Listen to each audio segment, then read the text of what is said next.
Hey folks, welcome back to another video. Wanted to walk around the farm on this beautiful June evening and show you what's been going on. It's been a busy spring and lots of changes on the farm. All exciting things. I haven't had the most time to make videos, but wanted to give you an update here as we are in the early parts of summer.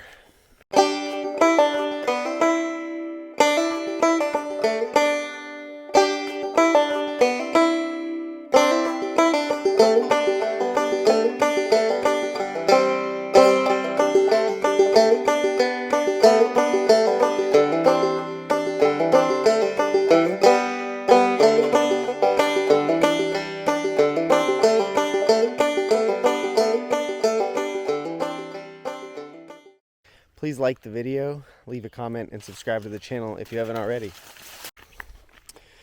Where I'm walking through now is a really beautiful part of the farm. It's these oak and hickory dominant upland hardwood forests that I've documented in other videos. And I talked about previously how to get funding from the NRCS to work on landscape scale projects. We got funding to help convert some of our woodlands into silvopasture and also just forest management. So in these woods, what we saw when we got to the farm was lots of really stunning canopy oak trees with a lot of mid-story and understory scrubby growth of trees that were potentially going to stunt or limit the ability for oaks in the mid-story to flourish.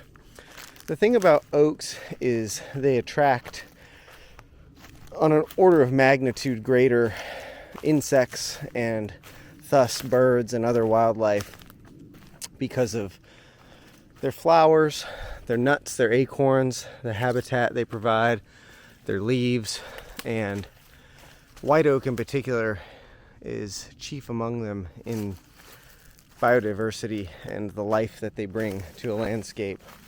So we had a forestry crew come out, and in these woods they selectively thinned down to about 10% of the forest cover, focusing on these mid-story and understory trees. Number one, to liberate some of the mid-story oaks that are coming up, and number two, to promote more sunlight reaching the forest floor. We had a prescribed burn in February in the woodlands across the farm, and doing that we saw this spring an emergence of wildflowers and other spring ephemerals that weren't there last year. So pairing that with bringing in additional sunlight will bring in greater biodiversity to the forest ecosystem here at the farm and introduce greater complexity, steering the ecosystem of these woods to more of a climax forest than the ecologically stunted position that they could have been in with all of the scrubby underbrush and mid-story that was coming up. So we're very excited to see things change and emerge here over time. Coming up out of these woods to the top of the hill, it's the highest point on the farm. We're seeing really interesting development. Previous to us coming here, this whole area was just bush hogged a couple times a year, and you can see pretty deprived soils. It's pretty thin, very little organic matter, and not much life can flourish up here. However, after setting this field on fire in February, we've seen this really stunning emergence of life, of trees coming up. We have a whole patch of American persimmons growing in here. There are oak trees like this little guy, cherry trees, poplars, and we came in right after we moved here and planted about 30 chestnuts at the top of this hill.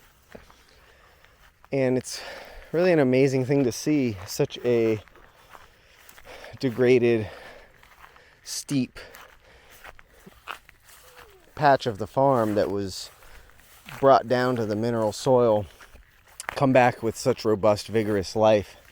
And I envision this transforming into somewhat of a natural savanna with American persimmons, red oaks, and the chestnuts that we planted. We're blessed here to have wild passion flower growing, and they don't really produce the tasty fruits you expect from passion flowers you may grow, but the beauty of the flower is enough to marvel at. Forest management is a lot different than some of the farming that we're doing, mostly in the time scale. You can be very patient steering the ecosystem succession in a forest and really sit and watch and observe the changes over time. Fortunately, we have a really trained forestry crew that were friends with the owner, and I have experience in ecology and arboriculture and forestry to help guide decisions in the near term, like what we've done in the woods. But now that that work is done, it's a matter of observing the changes and continuing to make decisions on the scale of years as things play out.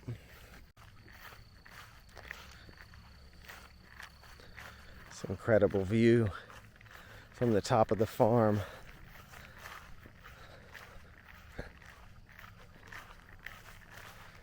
I'm going to just walk you and show you what we can see from up here. You can really see what's going on most of the farm and the mountain range behind it.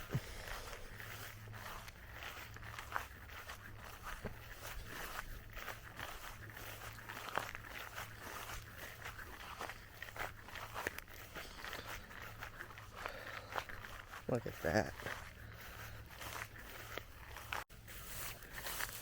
The blueberries are flourishing in their second year of growth, putting on pretty rapid growth after a year of establishment. And we planted 400 blueberries on this hill with hopes of bringing in new pickers and providing an ample blueberry supply for us. So this is fun to see these just changing so much from year one to year two.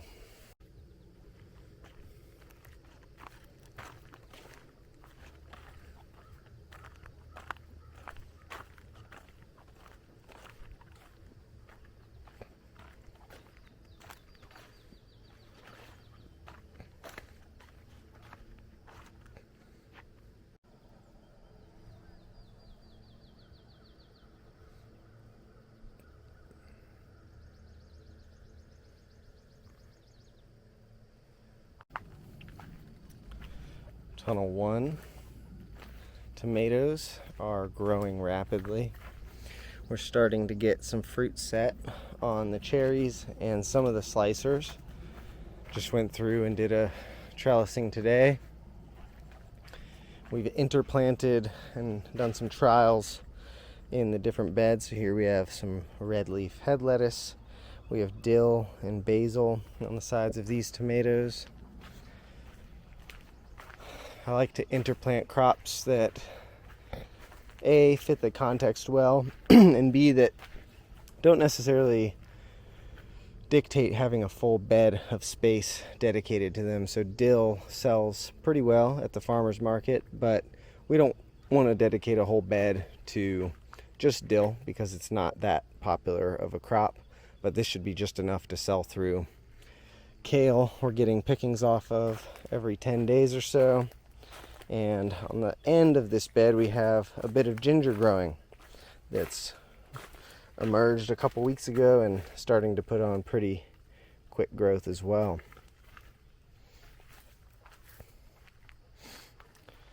These beds in the north garden block are transitioned almost fully from spring crops into the second crop. We're pulling the rest of those carrots out next week, and we've been direct seeding more carrots, zucchini, successions of loose leaf lettuce and lettuce heads. Collards are flourishing, We've got a little planting of corn, just personal corn for ourselves, and things are looking beautiful. Cucumbers in tunnel 3. It's a similar setup. We've planted some cilantro along the sides we're hoping to get a cutting off of.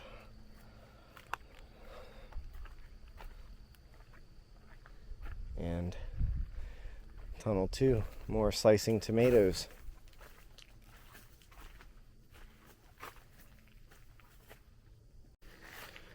Quick update from Northfield. We're seeing a lot of growth on these trees. When we planted bare roots last March, they didn't put on any spring growth. They were just getting their roots established. And then between July and August, we saw a big flush of growth. And seeing that again this spring, we've got a beautiful little pawpaw here. The hazel shrubs are putting on a lot of new limbs and leaves, doubling in size. We've got this beautiful catalpa tree here, which is one of my favorite native trees. And you can see this guy has put on about 3 feet of growth just this spring. When we planted it last year, it was about hip height, and now they're about 8.5 feet tall. Beautiful to see. As the ecosystem within the tree lane starts to shift, we're changing our management as we observe. So some of the lanes further west in the pasture are still a bit grassier, whereas some of the ones further east are emerging with all kinds of beautiful forbs. We have comfrey we planted, red clover we direct seeded last year, some volunteer milkweed coming up. And this is the type of complexity and diversity that we're aiming for within the tree lanes. We don't want to have to weed whack or mow or really maintain these intensively. And we leave a lot of these plants because they're not competing with the trees. We have a nice mulch ring that we freshen up once or twice a year. And this is just really spectacular to see this shifting just this spring compared to last year.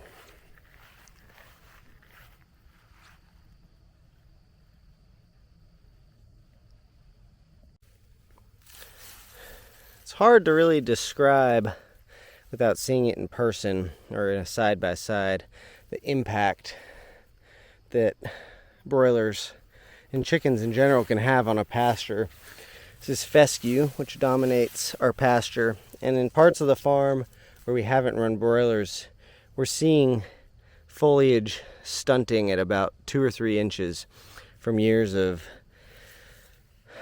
pulling nitrogen out, mowing, grazing, not adding adequate nitrogen, or mineral cycling, nutrient cycling back to the soil.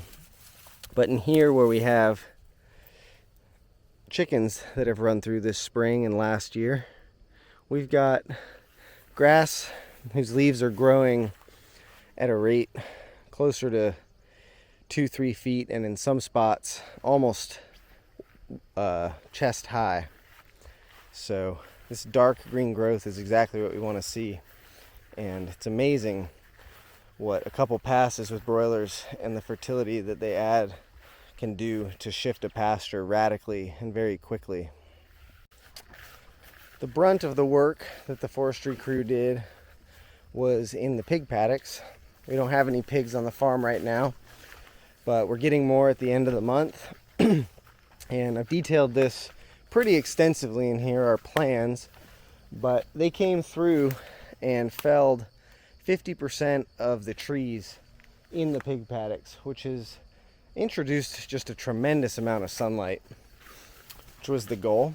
And we're going to run pigs through at least one more time this year to continue to root the ground up, stimulate the seed bank, and then this fall, once the pigs are out, we're going to seed a mix of native grasses, native cool season and warm season grasses, to try to steer this part of the farm into silvopasture so that we can have really shady and cool paddocks for our ruminants next summer. So excited to see what changes in here and what we can expect, but I'll keep you posted. Kind of made a mess that we're gonna get cleaned up here next week, but they came through and felled a lot of these poplar trees. And like I've said in the past, there's a beauty to what's happened in here, because a lot of these trees were attempted to be felled or were felled, cut out some years ago. But rather than killing the trees, it stimulated multiple stems coming off the poplars. So we were able to reduce the canopy significantly in here without actually killing individual trees. I marked them over the winter, prioritizing to leave the nicer, straighter, bigger stems that are going to provide shade and wildlife benefit and potentially useful timber in the future on the farm. But very cool to see what a day's work with some saws can do to drastically change a forest like this. The broilers are doing pretty well for us this year. We've had a few mishaps, mostly not of our own doing. We've had issues with chicks having issues in the post, and we've recently been encountering some predation issues that's been challenging to narrow down because their pens are very secure from ground predators. What we think is happening is a great horned owl is coming in the night and killing a chicken or two every other night, every third night or so. And it's really hard to tell what's going on, because once a chicken's dead, the other chickens themselves will cannibalize the remainder and not leave much of a trace for trying to figure out exactly what's gone on. But I'll show you our setup here. These guys are going out to be processed in a little over a week. And at about 6 weeks old, we open their paddock up so they have more space to roam around. They like to have the space. It encourages them to stay in the pen rather than trying to escape, and makes the movement day to day much more easeful, because we don't have to set up new fencing every day. We're just rolling the pens and the waterers along. You can see right in there, just beyond the waterer, they're feeding on grit. And we were giving grit in the brooder, but a couple weeks ago started putting out free choice grit out in the field as well. And it's really amazing how much they'll ingest and how much benefit you see from that. The grit fills their crop, which is the first portion of their digestive tract, and grinds up their food. They just eat the food whole and don't have teeth to chew it down like mammals do. And if they have adequate coarse grinding material like this river pebble and sand that we put in their grit bins, that helps them digest the feed more efficiently and leads to improved growth rates. So this is a typical evening scene with the chickens wandering around doing their thing. You'll notice we have a few Freedom Rangers in here. We just got 25 Freedom Rangers in this batch to test the difference in growth rates and behaviors, and I'll make another video later kind of detailing takeaways from this trial. But yeah, chickens are doing quite all right out here. Very happy birds. You may have noticed from that last clip that there's pretty significant difference in the sizes of the birds. And what happened is, with this batch, about 80% showed up dead in the male. So we immediately sought to replace those ones with fresh chicks the following week. But it created this spiral where the older chickens had a head start, got a bit bigger, and were more aggressive to the feed than the little ones. So the big ones that are a week older continued getting bigger at a faster rate than normal, and the younger ones have grown significantly slower. than we've seen with even-aged batches. So I wouldn't typically do that in a setup where there is less mortality, but we ordered 500 and there was only 100 chicks that arrived alive, which is really a travesty on the part of the post office. But one of those things where you do what you can and learn, but probably wouldn't do that again, just with the slower growth rate in the younger birds. These gravity bins have been a huge addition to the farm in terms of the workflow and daily animal chores. So just this morning we got a load filled up from an auger truck into here. We have one stage on this side of the pasture and one stage on the far end, and we'll just weigh out the feed right out of this chute, put it onto this cart, and either by hand or using a riding mower we can clip this cart and just roll the feed down. We're not having to scoop it by hand, we're not having to carry buckets far at all. And not only does it save time, but it saves a lot of effort on the body doing it this way. I highly recommend some kind of silo or one of these mobile silos to anyone taking pasture poultry seriously, because in our context, buying in bulk from the auger truck also imparts a significant cost savings that pays for themselves within just a year of use. So hard to beat that. So that's it for today's video. I'm here in the basket willow patch. These also have about tripled in growth this year. We're excited to coppice them down this coming February and encourage vigorous root sprouting of nice, straight, pliable stems that can be made into baskets, sold to craft makers, and be really the first perennial yield of Wild East Farm. I have visions of pruning and training one of these over time into a chair or a bench that we can eventually clip at the base and pull out and have a nice seat on the porch perhaps. Thanks for watching another video. Please like it, leave a comment, and subscribe to the channel, and we'll see you next time.